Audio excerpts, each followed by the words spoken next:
l'antisémitisme est transversal. C'est-à-dire qu'il y a plusieurs hypothèses de travail, plusieurs raisons qui expliquent l'antisémitisme. Mais la raison la plus importante qui explique l'antisémitisme contemporain, tel qu'il sévit en France ou ailleurs, en Europe et aux États-Unis, est liée aux répercussions du conflit israélo-palestinien, à l'hystérisation autour de ce conflit, comme nulle part ailleurs et comme nul autre conflit.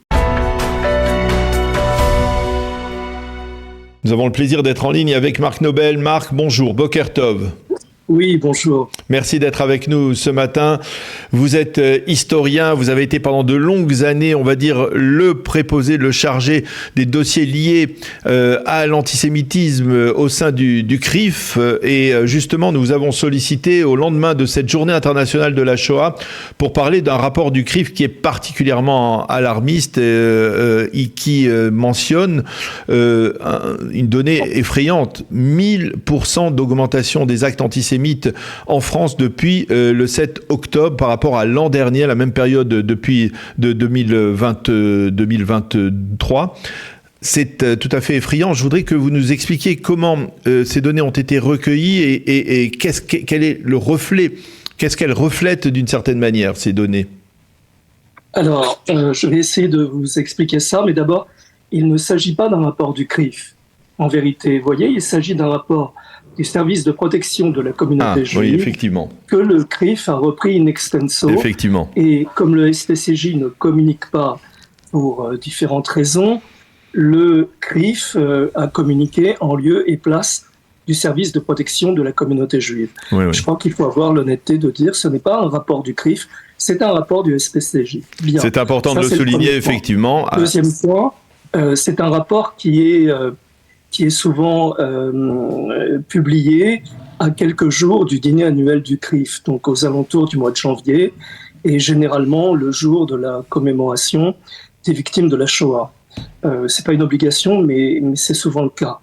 Et donc ce rapport dispose de plusieurs graphiques et de données chiffrées qui sont extrêmement importantes, et notamment celle-ci, puisque le SPCJ est en relation constante avec le ministère de l'Intérieur, échange des informations, il vérifie les uns et les autres les informations conjointes des uns et des autres, donc donne le nombre d'actes qui ont été comptabilisés tout au long de l'année passée, en l'occurrence l'année 2023. Alors j'explique en deux mots, les actes, ce sont à la fois des actions violentes, des coups, des blessures et ainsi de suite, et ou des menaces, des inscriptions antisémites, des courriels, des courriers et ce genre de choses, ou des menaces orales qui ont été entendues ici ou là.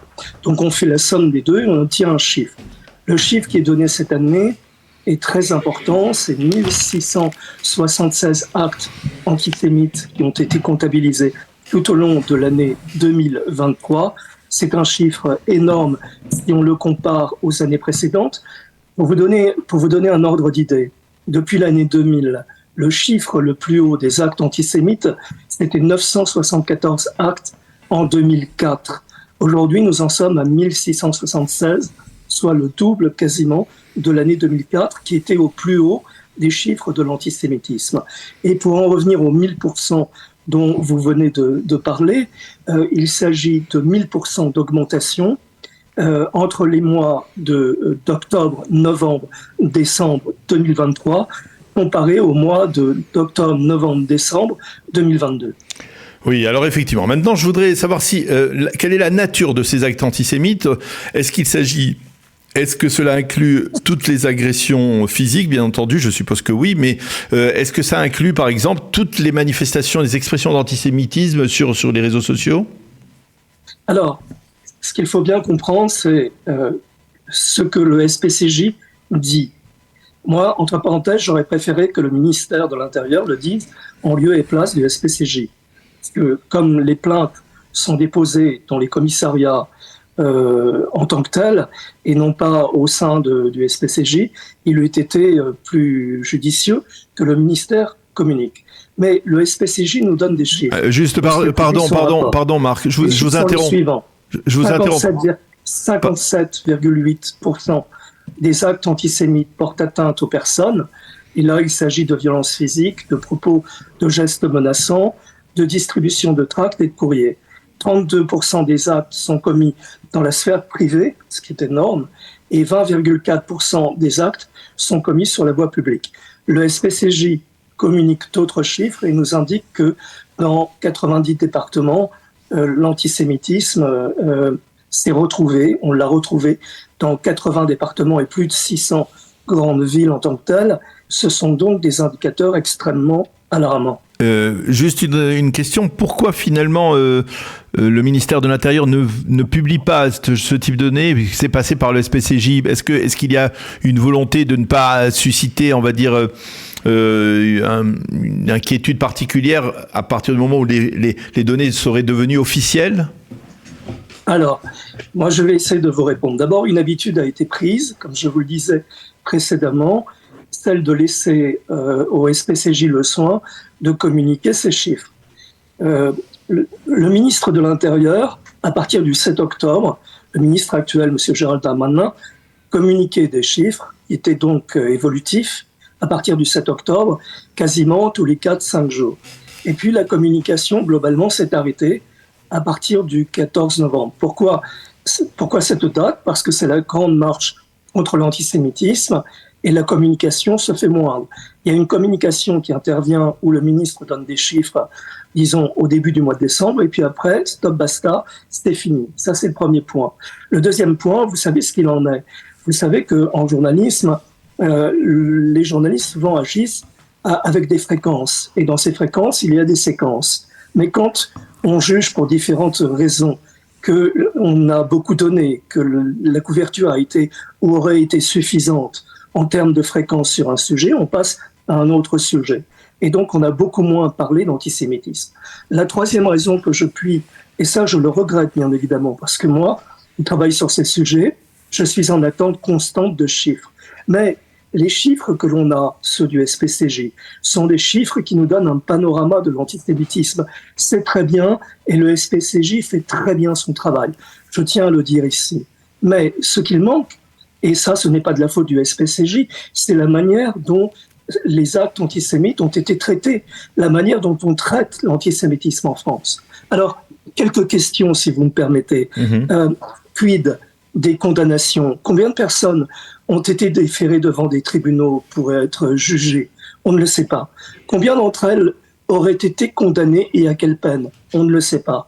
Et pour l'Internet, puisque vous me parlez de l'Internet, et vous avez raison d'en parler, combien de sites ont-ils été fermés ou de blogs? Combien de posts ont-ils été supprimés? Quelles ont été les procédures mises en place par les plateformes, dont certaines sont très mauvaises, comme X par exemple? Et quid du suivi de Pharos, qui est la plateforme officielle de signalement qui donc est en relation avec le ministère de l'Intérieur? Moi, par exemple, j'ai fait des signalements et je n'ai pas eu de nouvelles des signalements que j'ai faits. Donc, pour ces questions et d'autres, on ne sait pas exactement ce qu'il en est du traitement de l'antisémitisme. Cela manque, et donc une communication est faite par un service qui appartient à la communauté juive, pas par les ministères, mais pour les données les plus importantes, on eût apprécié que les choses aillent jusqu'au bout et que la transparence se fasse, ce qui n'est pas le cas. Vous avez le sentiment, par contre, 12,7% des actes ont été commis dans les établissements scolaires. Alors, c'est assez curieux dans le sens où les élèves juifs ont quitté depuis 2004, non pas en masse, mais souvent les établissements publics de peur d'être victimes d'antisémitisme. Alors, j'aurais aimé savoir de la part du ministère de l'Éducation nationale quelles dispositions ont été prises, quelles sanctions ont été prises, comment on prévient l'apologie du djihadisme ou du terrorisme ou de je ne sais quoi dans les établissements scolaires, comment on aide également les profs qui sont gênés, embêtés ou qui ne peuvent plus enseigner la Shoah et ou le conflit israélo-palestinien dans leurs cours, de peur d'être menacés. Et vous comprenez bien qu'en tant qu'historien, moi je pose des questions et je n'ai à flatter qui que ce soit en fait. Ce que j'attends, c'est de comprendre comment se fait ce traitement de l'antisémitisme. Or, on ne peut pas me dire, ou je ne peux pas entendre à longueur de journée que l'antisémitisme, c'est pas bien, alors qu'il augmente autant, qu'il y a autant de peur dans la communauté juive et que les Juifs, malheureusement, sont si effrayés et que les chiffres ne cessent d'augmenter si je ne comprends pas comment on traite ces questions.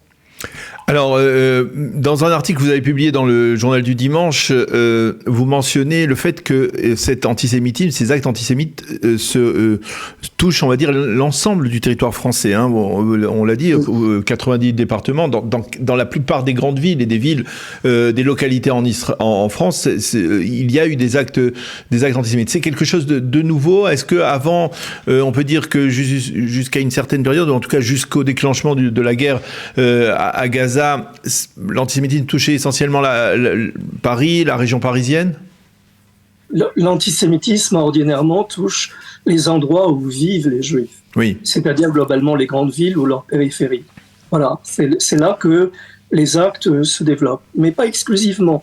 Par exemple, le 14 janvier, il y a eu une très grande inscription antisémite mort aux Juifs avec une croix gammée qui a été peinte sur les murs d'un presbytère dans le Gard, d'un tout petit village du Gard. Alors on suppose qu'il n'y a pas énormément de Juifs qui vivent là-bas. En plus, c'est sur les murs d'un presbytère. Il a choqué les fidèles qui assistaient à la messe le dimanche. Ils se sont aperçus que ce mort aux Juifs était tracé. Bon, mais globalement, ce qu'il faut comprendre, c'est que l'antisémitisme est transversal. C'est-à-dire qu'il y a plusieurs hypothèses de travail et plusieurs raisons qui expliquent l'antisémitisme. Mais la raison la plus importante qui explique l'antisémitisme contemporain tel qu'il sévit en France ou ailleurs, en Europe et aux États-Unis, est liée aux répercussions du conflit israélo-palestinien et à l'hystérisation autour de ce conflit, comme nulle part ailleurs et comme nul autre conflit, qui cristallise les passions et fait se déchaîner ceux qui ont envie de se déchaîner. Et là, ces gens-là, ces agresseurs-là, frappent là où ils veulent, là où ils peuvent, quand ils veulent. Et c'est par rapport à cette question qui n'en finit pas de pourrir nos sociétés depuis l'année 2000 que j'attends des réponses quant au traitement. La question n'est pas seulement de savoir ce qui se passe, et la question est de savoir qu'est-ce que l'on fait, qu'est-ce qui a été mis en place, qu'est-ce qui marche, et ça, moi, j'attends des réponses. Et vous n'avez aucun élément. Il faut à un moment taper du poing sur la table pour exiger des réponses. Est-ce que, par exemple, ces questions que vous posez, est-ce qu'elles ont été posées peut-être par les dirigeants du CRIF aux responsables politiques, au ministre de l'Intérieur, Darmanin, à d'autres personnalités? Alors, dans un 3 pages qui a été publié par Le Parisien à la suite de la publication des chiffres, voilà, vous voyez la une. Oui. Le président du CRIF, Jonathan Arfi, s'exprime, il y a une interview, et il dit que les condamnations doivent être beaucoup plus fortes. C'est ce qu'il dit à un moment dans son interview.